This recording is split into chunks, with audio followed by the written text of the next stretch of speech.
Okay, now in this video, let's look into how to back up our website. But before we get started, why should we even back up our website in the first place? For some reasons, there will be need for us to keep updating our websites, or maybe website plugins or WordPress theme. For some reasons, we'll be installing plugins, we'll be uninstalling, we can be changing themes, we can be updating, and once a while we get to that point where we get stored. Once a while we have conflicts in plugins that can really distort the whole outlay of the website. It can, for some reasons, we can have some files corrupted, database could also be. And again, our site can just experience a brute attack, maybe virus, maybe vulnerability, malware. Those situations, we get to lose our website, and it doesn't make sense for us to lose everything we've worked on, we've designed on our website just because of those things. So that's the reason why backing up our website is very, very, very important.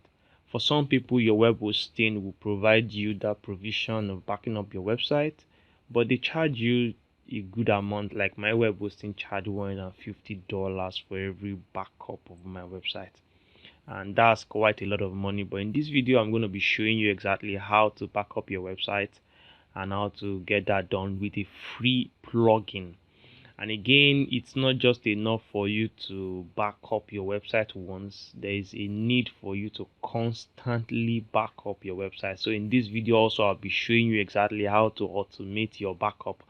And this is what I mean by that. Just imagine that you back up your website today, and for some reasons you keep publishing content on your website for another 7 days, and on the 8th day perhaps something happened to your website.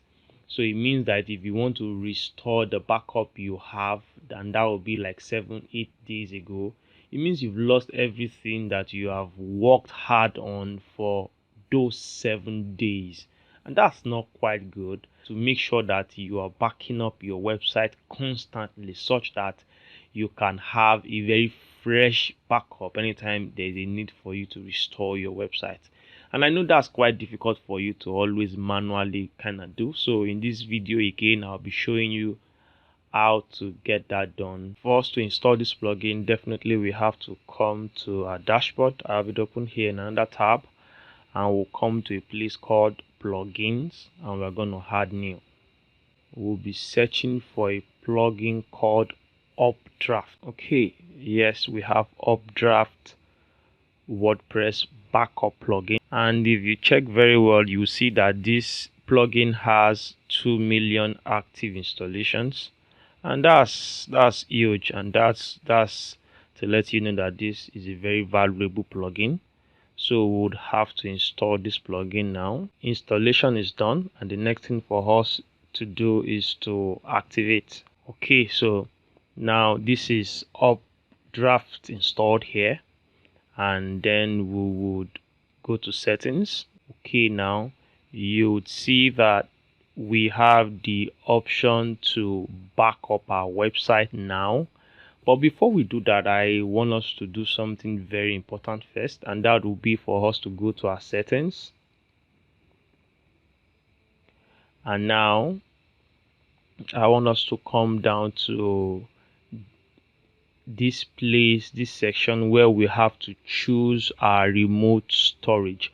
I don't want us to be storing our website on our website, because it doesn't make sense. If we lose our website, we lose the backup on the website, so it doesn't make sense. Where should we be storing our backup? For me, I think we have several options here: Dropbox, Google Cloud, but I'll be using Google Drive. Use whichever that is okay with you. Then we can scroll down, and we can hit the save changes button.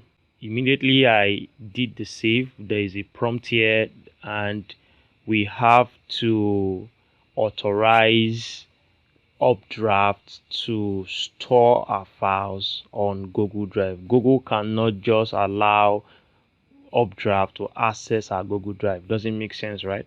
So what we're going to do right now is that we have to follow this link to authorize Google to allow Updraft to back up our website on our Google Cloud, Google Drive rather. And the next thing for us to do is to sign in into your Google account. So I'll be signing into mine right now.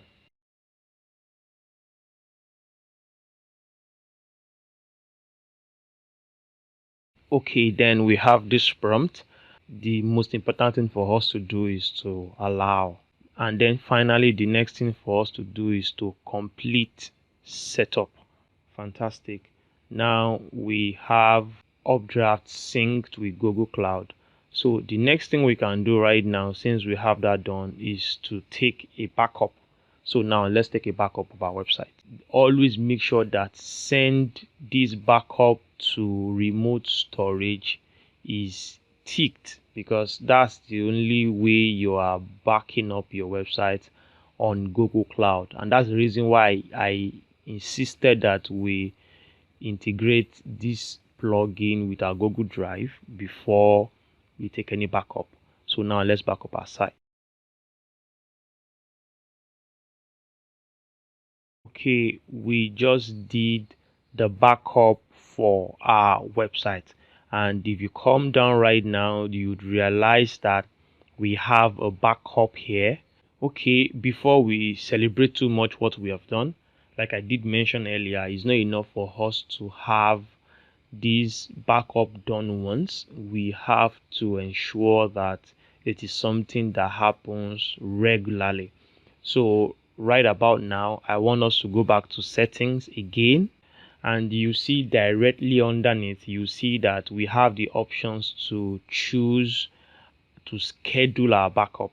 So right now we have our files backup and our database backup. And right now is manual. We don't want to do manual anymore. So I would advise that you do weekly. You don't want to be doing every 1 hour, every 2 hours, because, well, you can do that if you are using a private server, but if you're using a shared hosting, you may not have that resources on your server to do that. So I would advise that you do a weekly backup, and as much as possible you can keep about 4 backups, 4 recent backups of your files and also your database. So that means in a month of 4 weeks, you have your backup weekly. So it means that you would always have the backup of every month you're in. So for every time you go to your Google Drive, you would have 4 recent backups. And that's good enough for you to restore your website back to any time of the week you would want to, in case you run into error, as the case would be. And this is good enough. So the next thing we are going to do is to go and hit the save button as usual. But before we do that, I want you to also note that there is a place for emails, as you can see here. And I always like to check this because it's always fantastic for me to get an email anytime a backup is done. At least that would always keep you in check that Updraft is backing up your website. So I like to check that, and then we hit the save button. Okay, now so we have our website backed up here. Let's go back to our website. Let's just imagine that for some reasons we mistakenly deleted maybe a part of the website. Okay, let's try to edit this page, and I will be doing that with Elementor, and that's the page builder with which this website was designed. Let me try and delete this. So that's gone. Let's update back the page, and let's view the page.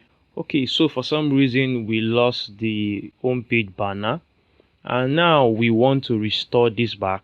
So let's go back to Updraft, and what we are going to do is to come back to our backup data. Then we click the restore button. Let's choose everything we have here, and then we click the next button. This may take a while depending on how large or how heavy your website is, so you want to give it some time to let it download and install. Okay, now the files have been downloaded, and now we have the option to restore our site. So we're going to be clicking the restore button. Okay, our restore has been successful, and that's beautiful, right? So let's go check our website and see if we can have our website back. So you can see that we have the deleted homepage banner installed back. This is how easy it is for you to make sure you back up your website and you have it restored in case of any damage, any loss. Finally, what exactly would happen if you run into issues where you get attacked or for whatever reason or some error on your website like this, and your website is completely gone, and even you trying to access your backend VP login is just bringing you into error database connection, and it seems like everything is gone. You can't even access your backend. So the question now is, how do you retrieve your website? So what you would do in this scenario is for you to go back to your hosting account, whichever account you are using. You would have to perhaps delete the old WordPress and install WordPress completely new on your website. This is the best that we can get when we install a new WordPress. Like I just did install a new WordPress on this website right now. But if we go to the back end, we just have everything restored back to default. So what we're going to be doing right now is for us to come to plugins. Let's add new. So we'll be installing Updraft as usual. Okay, we install and then we'll activate.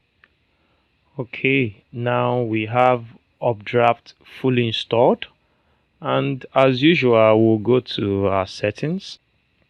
But the unusual thing here is that we can't even find our backup, right? We can see we have a 0 backup here, and it looks like everything is new. But there's a way we can try to see if we can bring back our old backup here.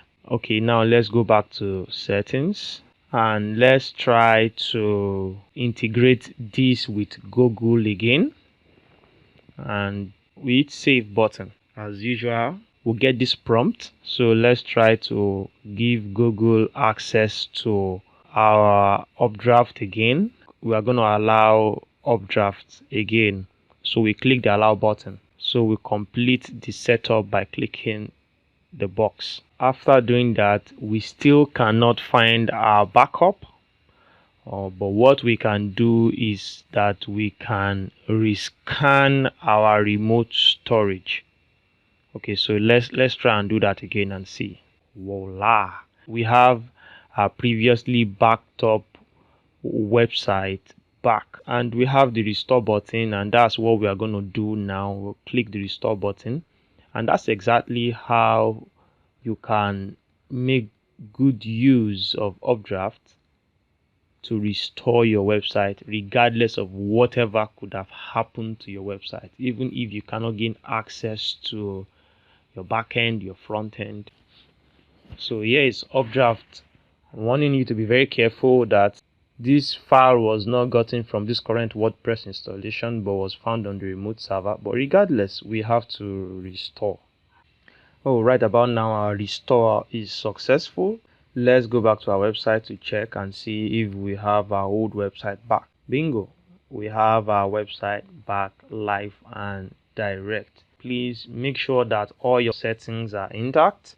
If you do a fresh WordPress installation like this, go back to your settings. You want to make sure that this comes back to weekly, and this goes back to 4, and then we have our email ticked like we did before, and then we save changes. And that's everything we need to do to restore our settings, our website back to default with Updraft backing up and automating our backup. Thank you very much for staying this long watching this video. I hope you would not have a challenge trying to back up your website. If you do have any challenge or any question, please, you know what to do. Give them to me in the comment section below. And again, if you find this video very useful, try and give me a thumbs up, and please subscribe to my YouTube channel and hit the notification bell, because that's the only way you get to be notified whenever I drop new videos. I try as much as possible to release new videos every now and then, trying to help you master WordPress.